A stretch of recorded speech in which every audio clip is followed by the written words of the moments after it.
saa su ne mbégteeg ca waxte la ñu àndal di ci feggoog yéen Total Buzz ami internetu Seneweb nuyu nañ leen bu baax a baax di leen ci dalal jàmm comme nuñ ko baaxew di defee samedi bu yàlla sàkk dama koy door rek mbirum directeur général expert auto di wuyoo si turu ba Pape Samba Badiane moom nag daal dinañ koy teg loxo ba noppi defeere ko talaata bi la ñu génn yemoo woon nag fukki fan ak ñeent ci weeru juin particulier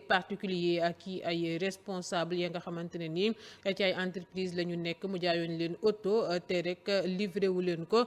tàmbale woon nañu rek di tàccu seeni loxo gannaaw bañ jàppee woon ni lii la mooy ndoxtelu rek remboursement wu 500 millions yu ay yu victime yooyee di laajandi kile di homme d'affaires bi waaye nag gaaw nañu yas tekkuwaat ca seen njortu googe bu ñu sukkandikoo ci xibaar yi ñu jot Pape Samba Badiane jaaxlewul benn yoon ndaxte moom moomee yàggu fa dañu ko rek dal di bàyyiwaat bàyyi ndëgëndiku mu dal di ñibbi këram sûreté urbaine defeere ko parquet benn fan képp la def sax ca kaavu tribunal bu ndakaaru ñu daal di koy bàyyi ndëgëndiku gannaaw nag même scénario bu amoon weeru septembre octobre 2021 moom sa li ni mel sa la ñu daal di fàttali sûreté urbaine tegoon ko loxo placé ko en garde à vue gannaaw rek ay plainte yu bëri patron expert auto bàyyi wuñu ko sax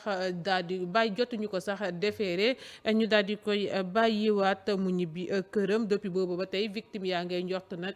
yoon def liggéeyam waaye ba jamono jilee may waxeek yéen fouras si plaignant yi bokk na ci banque agricole bokk na ci directeur général Blackstone Ibrahima Niass ak ku ñuy wax Astou Kabo Pape Samba Badiane mi ngi leen amel ñoom ñooñee lu tolloog 154 millions 861 mille 899 francs CFA 166 millions 678 mille 674 francs CFA ak 29 millions francs CFA même source bi daal dinay fàttali ne àttekat bi nemmeeku woon na fukki fan ak juróom-ñett ci weeru février fayit ca rek expert auto gannaaw Pape Samba Badiane directeur généralu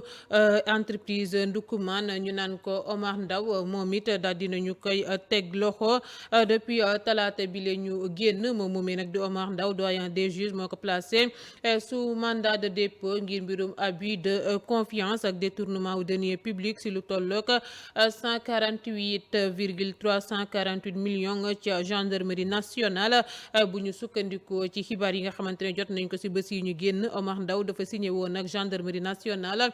fukki fan ak ñett ci weeru sulet atub 2018 ab contrat ngir tabaxu benn brigade ca diwaanu Koungheul infrastructure bi nag ñoo ngi ko waroon a livré bu yéexee ba yéex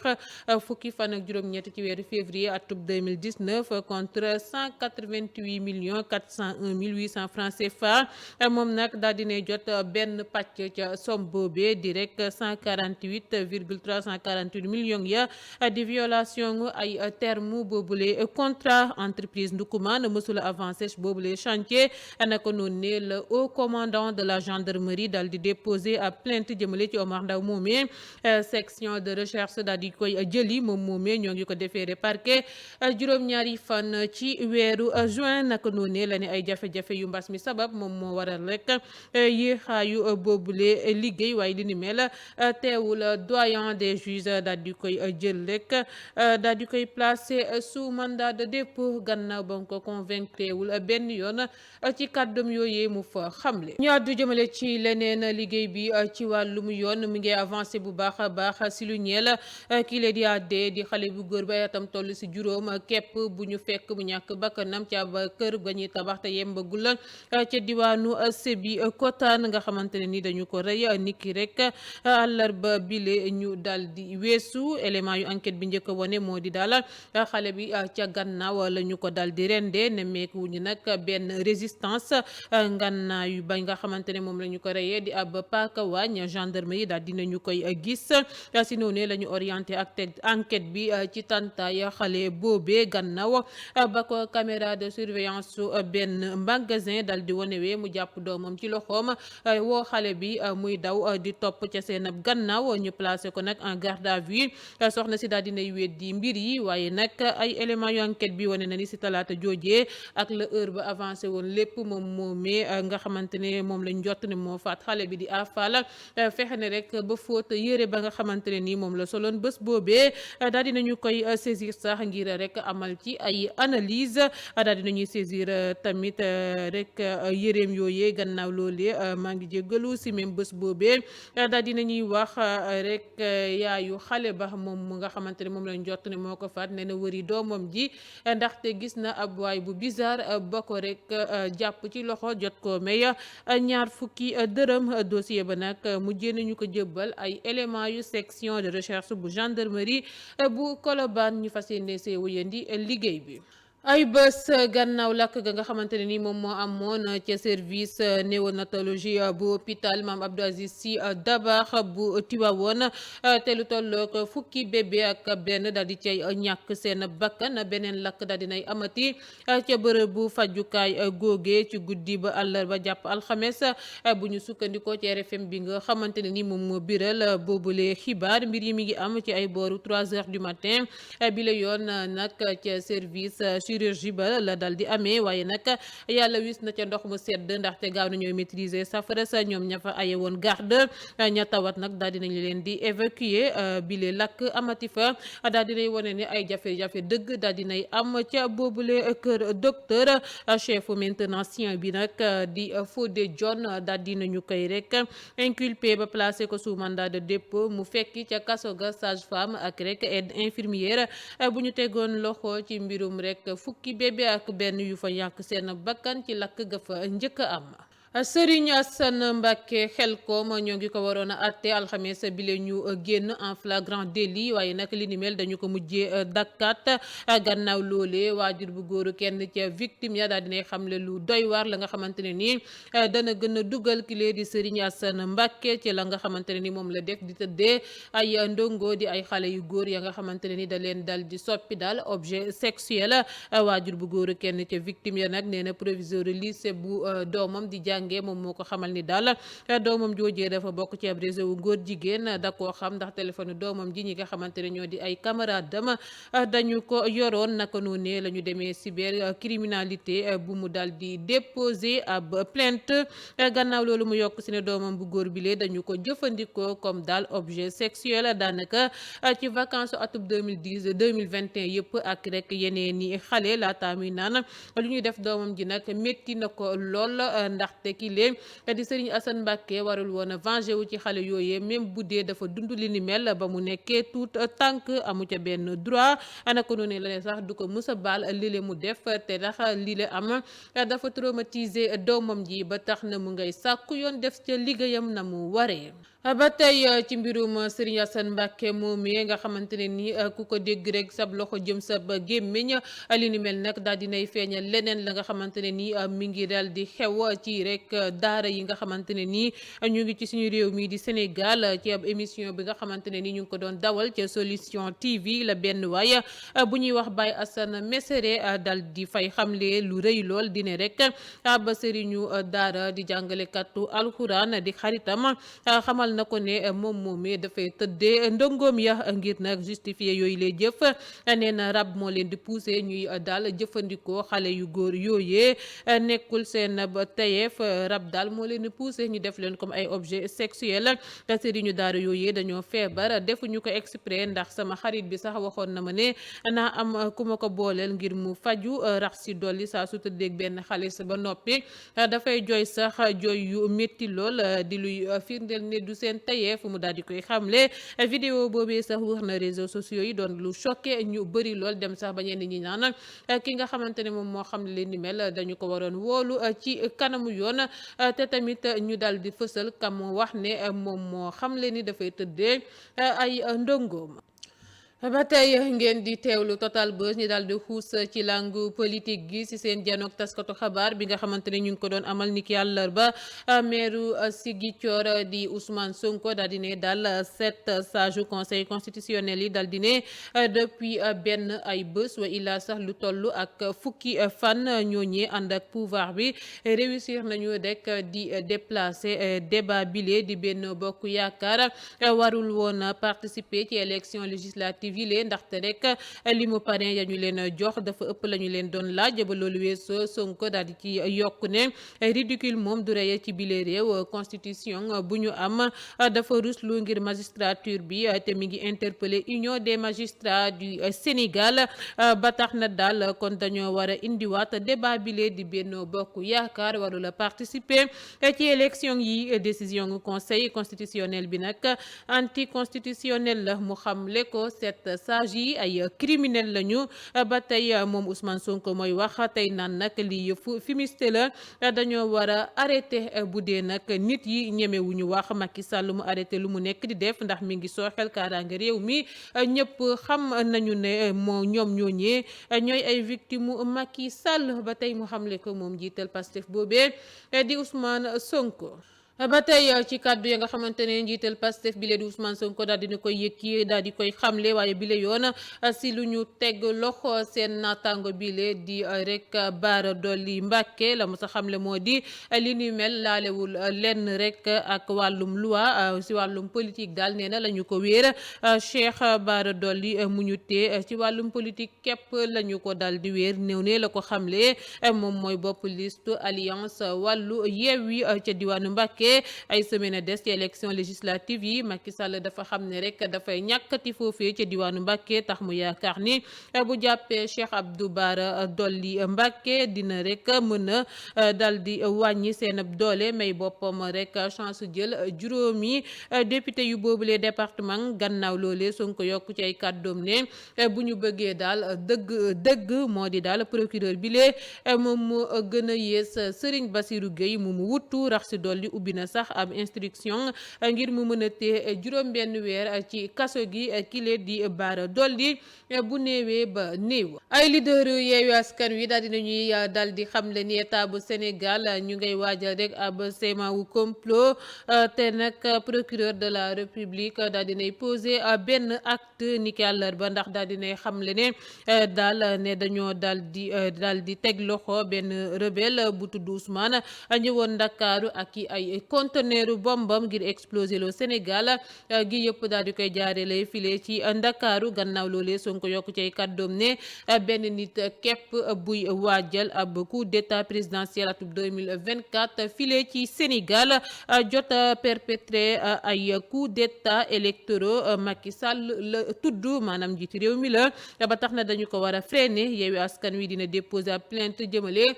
ci procureur amul woon benn signe insurrection nee nañ ci seen rassemblement bu mujj bi ca place de la nation waaye nag ñoo ngi leen di tuumal wàllum rébellion ak li ni mel ba tax na dinañu consulter seeni ay avocat ndax procureur waxul dëgg yemul ci liggéeyam membre APR moom moo nekkoon di wax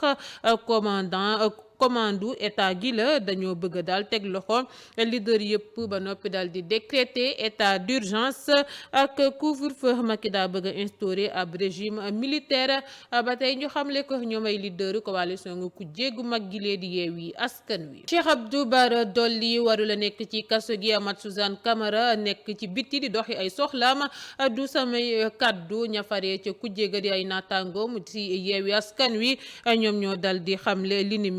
mel nag ba ñu ko xamle ba noppi la Déthié Fall dal di rek ñaawlu nu ministère bu ñu dénk wàllum yoon doxalee ngir teg loxo député bile te ab responsable enseignant républicain yi waxoon na nee na kàddu yu gën a graaw bés boobee te kenn rek toppeewu ko leen ñëpp gis nañu ne daal benn partisan wu benn bokk yaakaar daal dinay tëkku Ousmane Sonko ci wàllum dee sàkku ngir ñu faat ko waaye nag kile di procureur autosaisirul benn yoon ministère bu ñu dénk wàllum yoon ak bu activé rek ay service am ngir teg loxo kile di Abdou Bara Dolly Mbacké defu ko ci partisan wu Benno Bokk Yaakaar boobee mu dénoncé ko moom mandataire national yu Yewwi Askan Wi gannaaw loolee la ne nag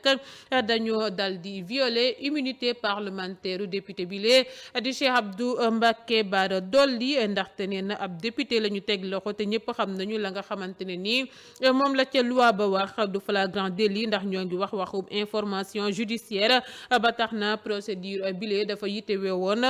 ñu njëkk saisir assemblée ngir muri malaanu kirlaayam di luy firndeel ne njiiti réew mi lee di Macky Sall rek respecté wul wàllum loi bi wa ilaa soxal ko ba tey mu xamle ko moom Déthié Fall. Def na lu ëpp juróomi fan ba député bi lee di Cheikh Abdou Mbacké Bara Dolly nekkee ci kaso gi ngir rek kaddu ya mu yëkki woon jëmale ci njiitu réew mi Macky Sall ci rassemblement ba nga xamante ne ni Yewwi Askan Wi moom la mujjee amal gannaaw ba ñu ko rek placé sous mandat de dépôt ngir offense au chef de l'État ak rek mbirum diffamation benn jegeñaalem seeti ko parlementaire bi mel na ni wane na ay signes faiblesse gannaaw ba mu xam leen ni kaso gi métti na mësuma jot plainte ci sama àdduna bile mooy gulleet may dugg kaso waaye nag ka xamal kàddu yile rek Bara Dolly dal di xamle leeralul ba xam ndax moom moomee daal di nay rëccu ilaa won naa suwaat kàddu yu mu yëkki jëmale ci njiiti réew mi Macky Sall am déet jot nañu xibaar nekk ne famille yu député bi ñoom daal di nañuy jéggalu njiitu réew mi ci kàddu ya nga xamante ne ni seen doom yëkki na ko jëmale ko ci moom. Amath Suzanne Camara daal di nay rek xamle ne kàddu ya mu yëkki jëmale ci njiital Pastef bi leen di Ousmane Sonko nga xam ne ñëpp a ngi ca yey di yàbbi di ndiwu ca virgule di rek lu mu ne Ousmane Sonko tànk mu ngi ci réew mi leen du ñu am jàmm dañu ko war a faat ci ab vidéo bu wër réseaux sociaux yi coordonnateur national adjoint au réseau des enseignants wu APR daane njiital Pastef bi leen dañu ko war a rek rey moom nag nee na daa wax li ni mel ndaxte ku muy waxal def na ay déclaration yu gën a graaw wala bi ni mel ndax mës na wax ne dañoo war a daal di boom ancien président yi si noonu mu ne nag ak kàddu yooyee Sonko yëkkati woon lu mu dal di woote bu yàggul dara ngir ñu déloger njiitu réew mi Macky Sall Sonko mësula regretté kàddu yooyee te teg kenn muccu ko sa topp Amath Suzanne Camara nee na pare na sax ngir justifié wu ci kanamu yoon ci bu ñu ko wooloo waaye nag na fekk rek ñu dal di woolu tamit ki lee di Ousmane Sonko gannaaw loolee la ne ki lee di Ousmane Sonko organisé waat na kaaraangeem di la nga xamante ne moom mooy firndeel ni ne tëkku ya mu koy tëkku doon na la nga xamante ne nii daal dina koy soxal li ni mel moo tax nee na mu dal di inventé problème sabotage otom bi ngir rek defati jëwam bile di wàllum manipulation bu yemee nag du jaaxle benn yoon waaye nag su ko deful dinañu gis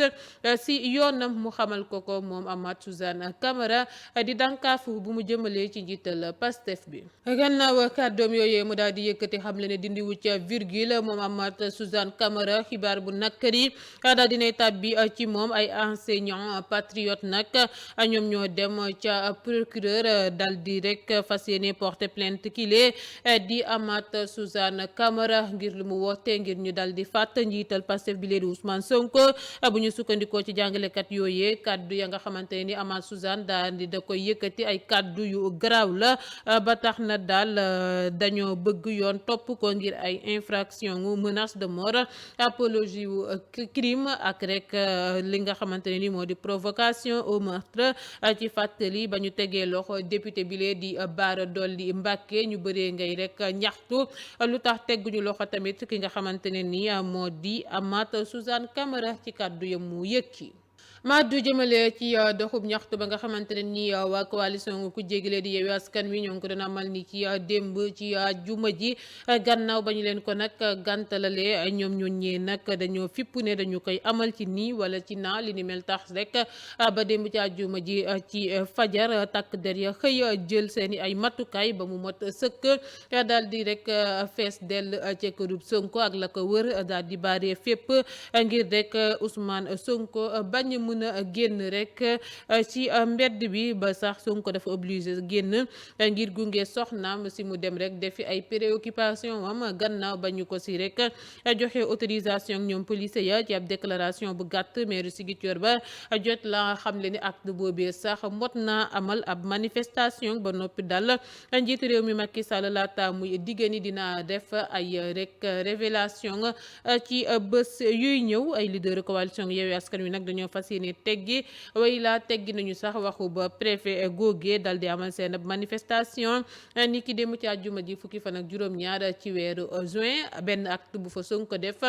jot na merloo ñu bëri bañ koy commencé ngurumee ay audio jot sa fuité di rek la mu ñëw ca takk der yi dal di leen di sàkku ci ñoom ngir ñu may doomam yi ñu génn ndax dañoo am cours 10 heures ñu may ko mu dugal leen ca seen oto doomam yi dem jàngi tax ñu koy ngurumee ne mu ngay aar ay doomam yóbbu leen ñu jàng di xeexloo doomu jàmbur. ay audio yu bëri jot na ci seen di wër ci réseaux sociaux yi. ni ki démb ci àjjuma ji gannaaw ba ñu fippoo ne dañuy amal seen ab doxu ba ñaxtu donte dañu leen ko gàntal patak derrière fees del buntu kër Ousmane Sonko ak la ko wër ngir rek kenn bañ fa accéder lu tollook sax juróom benni membre garde rapproché yu Ousmane Sonko jot nañ leen fa teg loxo ñoom ñooñee nag kër njiital Pastef ba la ñu bëggoon a dem naka noonu la leen takk derrière interpellé ba noppi yóbbu leen fa ñu leen yóbbu nag kenn xamu ko woon ba tax na daal ñu dal di si jàpp juróom benn ñooñee ñoom nag coalition Yewwi Askan Wi dañoo ne daal seen manifestation boobee ni ki démb dañu koy amal par force donte dañu leen ko gàntal ba weesoo juróom benn membre garde rapproché yu Ousmane Sonko ya ñu fa jot a teg loxo meeru Guédiawaye Ahmed Aïdara tamit jotoon nañu xibaar ne tegoon nañu ko loxo mel ni da doon ñëw ci cité kër góor gi ndaxte nag ci yoon lañu ko interpellé. coalition Yewwi Askan Wi tamit Ziguinchor dañoo teggi waxu ba préfet ne ñoom it dañuy amal seen ab ñaxtu ci nii wala ca naa foofee ci diwaanu Ziguinchor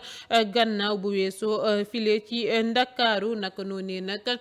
Guy Marius Sagna sax jotee woon yëkki ay kaddu di xam le ni daal na Macky Sall xam ne dara mënu leen amal seen ab doxub ñaxtu boobee nga xamante ne ni fipp nañu daal di koy amal foofee ca Ziguinchor gannaaw loolee Guy Marius Sagna jot naa dankaafu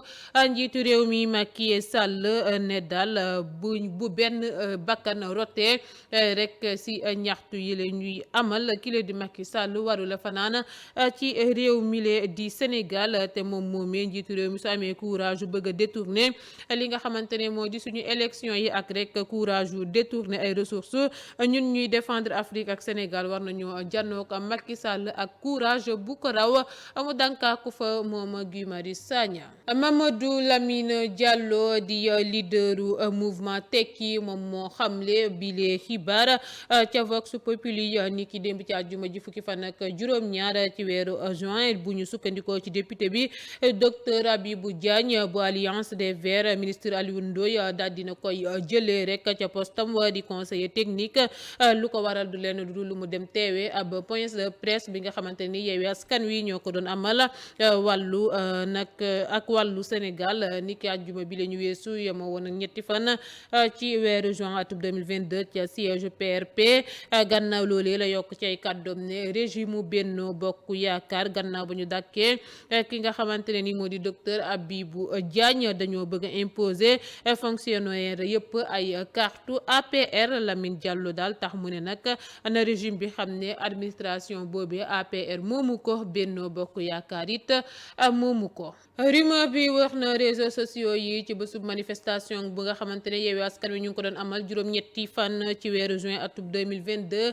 tax ñu teg loxo kenn ku ñu ne rebelle la fare ca MFDC la ca ñeneen ca Grand Yoff la ñu ko jàppee taskatu xibaar bu jege régime bi di Madiambal Diagne bu biral rek mbir mi daa gis ab lien ci diggante manifestation nga ku jege ak ñëwu ba file ci Ndakaaru élément wu rébellion Casamance 16 boobee xibaar bi nag ku yor kàddu ba nguur gi di Oumar Gueye mujj na ko dëggal àjjuma bële ca gannaaw ci conférence de presse ba nga xamante ne nguur gi ñoo ko doon amal coordonnateur forum civil Birahim Seck daal dinay dankaafu ngir daal ñu bañ a jëfandikoo boobule conflit ngir ab but bassement politicien nguur gi ay rek ak ay soutien wam dañoo war a moyu ak jëfandikoo baat bile di wàllum rebelle ci ab communication purement politicienne njiitu réew mi moo sàkk woon nag ñu bañ a wax ci anam bu ñu considéré wul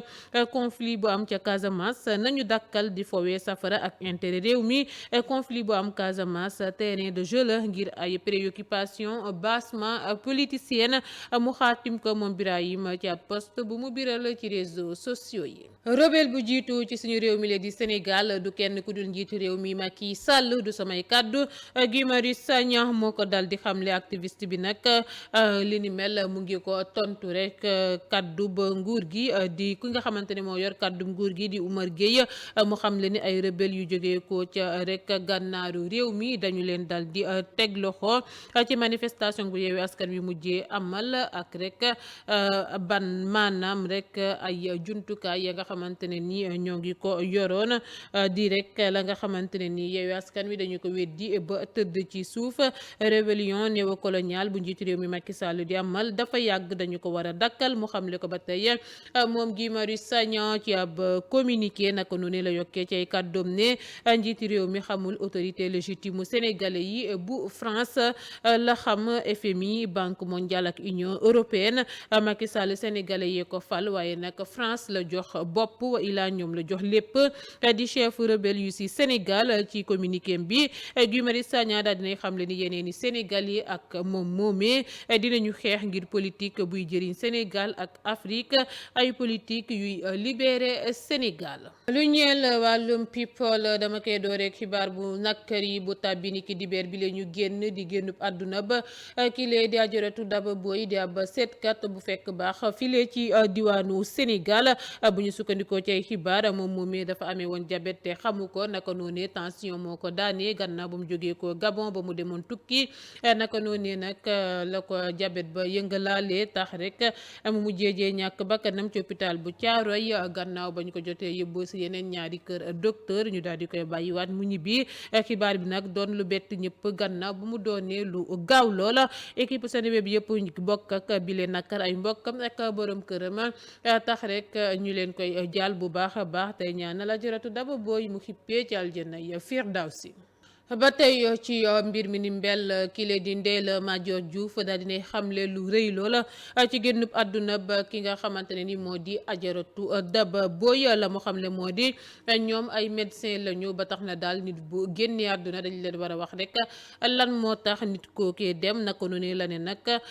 bokkul ak ñuy naan ndogalu yàlla la day naan daal ñu wax ko lan moo tax kile di Ajaratu Daba Boye dem tax daal mu ne ña nga xamante ne ñoo nekkoon ca boobule kër docteur Daba Boye ñàkkee bakkanam dibeer si ngoon war nañ ñoo expliquer lu tax Daba dem ndax lu ñu ko perfusé moom moo ko faat ba tax na daal mu nekkoon ñooñee ñoom ñoo faat kile di Ajaratu Daba Boye par négligence hospitalière dibeer si ngoon ba tax na dañu ci war a daal def enquête ngir xam lu tax Daba Boye dem te punir ña laale ca boobule assassinat gannaaw loolee mu yokk ci ay kàddoom ne négligé nañu star négligé nañu suñu doom ba tax na duñu ko seetaan benn yoon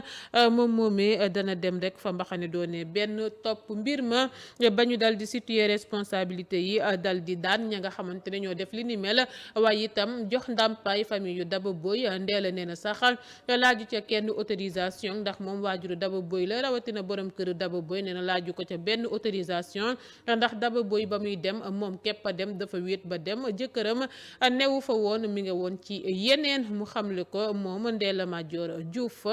tey naan sax moom moomee pare na rek ngir doon jëwriñ bu ñu dénk wàllum wérgu yaram gis na ne daal moom moo gën a yitewoo ca boobule poste li ni mel mu ngi ko mujjee xamle file ci Seneweb TV. ba tey ci génn àdduna Daba Boye waaye bile yoon ak li si naataangoom bile di Selbé Ndom dal di xamle gannaaw ba mu ko jaalee ay mbokkam daal di koy ñaanal moom moomee di Selbé Ndom ne ne daal mënula dem kër Daba Boye ndaxte ba muy dund demu fa kon nag bu faatoo du fa mën a dem waaye moom moomee nee na daal gisoon na génn àdduna ba seetkat boobee ba doon sax ku ko waat ci kaamilu alxuraan comme ni muy koy tàmm di defee saa suy xamle ay mbir moom seetkat boobee di Selbé Ndom. ñu jubali ca suite booti di salon de massage bi nga xamante ne nii falaa ji sax tuumale Ousmane Sonko wàllum viol ak menace de mort ak rek bi la yoon ndam lu rëy la nga xamante ne ni ay avocat yu Ousmane Sonko daal dinañ ko cay am ñoom nag dañu sàkku woon ci doyen des juges ngir mu auditionné ex capitaine gendarmerie bi lee di Seydina Oumar Touré moom moomee doon liggéeyee ca section de recherche moom moo yoroon wàllum enquête bi ci biirum suite booti boobee laata ñu koy rajee ay avocat yi Sonko nag dañoo njëkkoon a jagleel requête bu njëkk magistrat bi yemoo woon ak juróom-ñetti fan ci weeru avril fukki fan ci weeru mai ñu daal di ñëwaat yokk ca seen sakkuteef boobee série wu juróom-ñaari laaj ya ñu jagleel ex gendarme bi parquet bi nag da leen ko gàntalaloon waaye àttekat bi daal dina cay joxe décision wam bu ñu sukkandikoo ci enquête bu biral xibaar bi Seydina Oumar Touré doyen des juges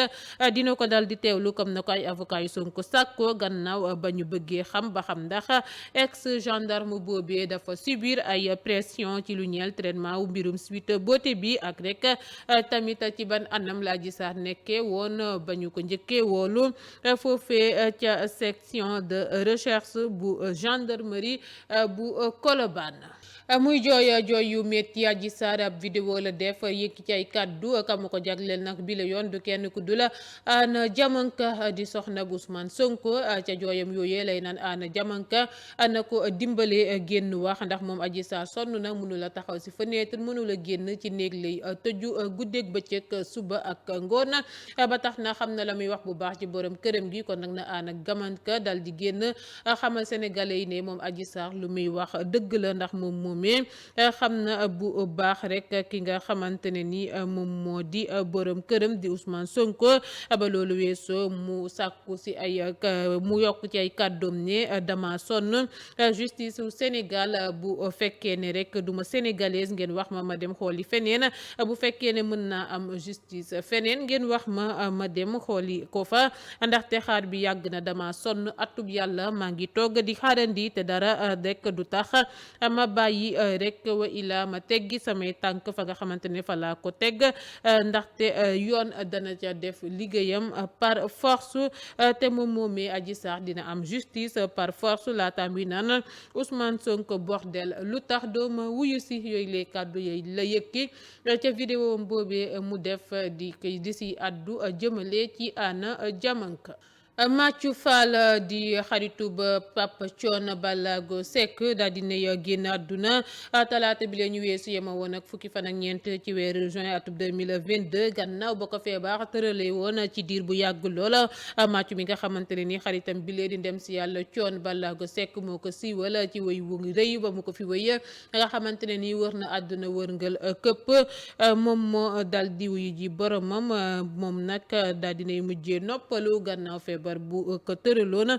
ci diir bu yàgg lool équipe Seneweb bi yëpp di koy jaal njabootam te koy ñaanal fa mu jëm gënal ko fa mu jógee. Gannaaw ba njiitu réew mi Macky Sall dalalee Khaliphone Sall mi nga xamante ne ni yëkk na koy kàddu yu ñaaw lu dul benn yoon di ñaari yoon di koy wasaare ci réseaux sociaux yi daanaka ñëpp nga cay yëy di yàbbi ku ne di cay joxe sab xalaat waaye nag mel na ni ña koy ñaawlu ñoom ñoo ëpp foofu ña nga xamante ne ni daal dinañuy ànd ca seen gisee boobee mu mer ci ba futtu ki nga xamante ne ni moo di nit dof la mu ca xamle moo di Macky Sall dafa rusloo askanu bu Sénégal Adamo it mer ca ba futtu la def jëmale ci njiitu réew mi Macky Sall ne ñëpp gis nañu vidéo yi Macky Sall Marième Faye Sall ak Khaliphone Sall naka noonu la ne Khaliphone est-ce que gàcce dina ko rey saaga yu ñaaw yamu leen doon saaga ñoom couple présidentiel bi lu mu wax Macky Sall rek kile di Bara Dolly xaaj bi sa waxu ko ba tax na kon fa ñu jàppee Bara Dolly waroon nañoo jàpp Khaliphone wa ilaa ñu bàyyi Bara Dolly mu ñibbi këram naka noonu la ne couple présidentiel bi dañoo ñàkk classe wala nekkuñu ci net bi gisuñu saaga yu leen Khaliphone doon saaga tey naan Khaliphone bu toogee ak Macky wala Marième Faye Sall di koy tagg tey du am lu muy yëkk laata muy naan Khaliphone naa fekk la te Bara Dolly war nañu ko génnee ci kaso bi ndax li nga xamante ne nii moom moo am di gisee gu am ci diggante Marième Faye Sall Macky Sall ak Khaliphone Sall. daal di ñuy wax xam as tuut si lu waral ñu daal di annuler réservation Dakar Arena bi ngir xew-xew ga nga xamante ne ni Moustarchidine yi ñoo ngi ko fa bëggoon a amal ni ki tey jilee ci gaaw gi di rek rendre hommage ki nga xamante ne moo di Serigne Moustapha Sy si gaaw tey bi nag lañ ko waroon amal 19h jàpp 23h30 direction de la société de la gestion des infrastructures publiques ñu naan ko SOGIP ci gàttal dañu ko alerte ni daal date boobee dañu see jox infrastructure boobee alliance russe pour la culture ba noppi bu ñu sukkandikoo ci observateur bu ko biral ni ki démb ci àjjuma ji ba tey bu ñu sukkandikoo ci boobu les journal ci bataaxal bu ñu jagleel DG wu SOGIP def nañu si ab fête anniversaire bu rëy jëmale ca seen parrain wa ci forme spectacle ñu jàppee ko comme ay powu cache-cache tax daal directeur SOGIP dal di gis ne démarche ba Moustarchidine yi dafa am la nga xamante ne nii daal leeru ca maanaam dafa louche tax daal mu annulé réservation bi administration SOGIP xamle na tamit ne daa am ay liggéey yu ñu nekk di amal jamono jile ci xibaar bi lay des ak yéen ba tey Moustarchidine yi nag mer ba futtu la ñu def jamono jile may wax ak yéen si rek seen mbirum xew-xew boobee ñu bëggoon a amale ca rek Dakar Arena di sargal seen guide moral bile di Serigne Moustapha Sy naka noonu naka lay responsable yu yor boobule gestion boobule infrastructure dal di rek annuler seen réservation ba waaye nag bu ñu sukkandikoo ci xibaar yi ñu jot ña organiser boobule xew-xew fas yéene wu ñoo ñàkk amal seen ndaje woowee ndax nee nañu seen xew-xew boobee gisuñu ku leen koy teree amal waaye nag xam naa ne ci beneen bërëb la ñu koy amalee mu fës lool ci ay plateau yu Sen TV ba mu doon rek defee ay émission ngam waarikat bi leen di Iran Ndaw gëj nañu ko gis lool ci écran TV yi naka noonu ne bés yi la ñu génn la ñu jotee xibaar ne moom moomee dafa feebar ba sonn ba sax jot nañ ko hospitalisé hôpital principal bu Ndakaaru di xibaar bi nga xamante ne nii ba ko ñëpp déggee ñu ngi koy ñaanal yàlla fëgg boppam ba mu delluwaat ci ay yitteem garawatina ña nga xamante ne nii ñoo di ay soppi noonu laay xuusee ci xibaaru tàggat yaram si njeextalu contrat wam bi weeru juin atub 2023 international sénégalais bile di Sadio Mané mën na rek jóge ko Liverpool ci été bi Bayern Munich nag bu ko def priorité ma daal dinay trouver ab accord contractuel ak rek joueur boobee di doomu Bambali bi bu ñu sukkandikoo ci taskatu xibaar bu siiw bile di Fabrizio Romano club bi daal dinañuy trouver accord ngir ab contrat wu ñetti at ak ancien joueur FC Metz bi li ni mel nag mi ngi ko xamle ci ab bataaxal ba mu xaatim daal di koy biral Twitter. ba tey ci mbirum tàggat yaram ak suñu international sénégalais bi lee di Sadio Mané gannaaw ba ku nekk nag di waxee rek ci waxam jëmale ngir mu jëlab soxna ndax nee nañ jot na ku ne rek di am kamuy yaakaar ndax duñu ñàkk ñu koy teg ay gët ci réseaux sociaux yi ku nekk rek di koy jël di koy collé ak benn célébrité naan kile la war a jël soxna waaye moom Sadio Mané daal dinay xamle kan la war a jël soxna wa ilaa kan mooy doon ay yaayu doomam liste bi nag guddul comme niñ ko xamlee woon rek boo dee artiste influenceuse ci wàllum TikTok wala sax ngay mbëbbeet rek bëgganteeg doomu Bambali boobee mën nga rek dal di rek teg li ni mel ci suuf rawatina ba di cay xalaatab mariage ndaxte ki la di Sadio Mané la mu xam li moo di gis na ay jigéen yu bëri yuy sàkku ci moom wàllu mariage ci réseaux sociaux yi waaye nag dañuy perdre seen temps ndax du mës a takk ay jigéen ya nga xamante ne nii dañuy influencer ci réseaux sociaux yi moo xam muy TikTok Facebook Instagram ak lu dépôt que li ni mel ba loolu weesoo la ne jigéen bu respecté waxtu yàlla yi di julli la bëgg ak te nag mën a togg lool waaye moom Sadio du mës a takk wàllum rek ñi nga xamante ne nii ay artiste lañu wala ngay animatrice wala ngay actrice su série li ni mel nag la xam ne ñu daal di koy xaatima biral ko ci internet gi mu ngoog fi la laa yem ak yéen tey ci Total Buzz jaajëfal naa leen bu baax a baax ci ànd bi safoo be kóolute gi jaajëfal Aliou Ba moom moo fare woon ci côté régie gi di leen di tàggoo bu dul tàggatoo ba samedi incha allah.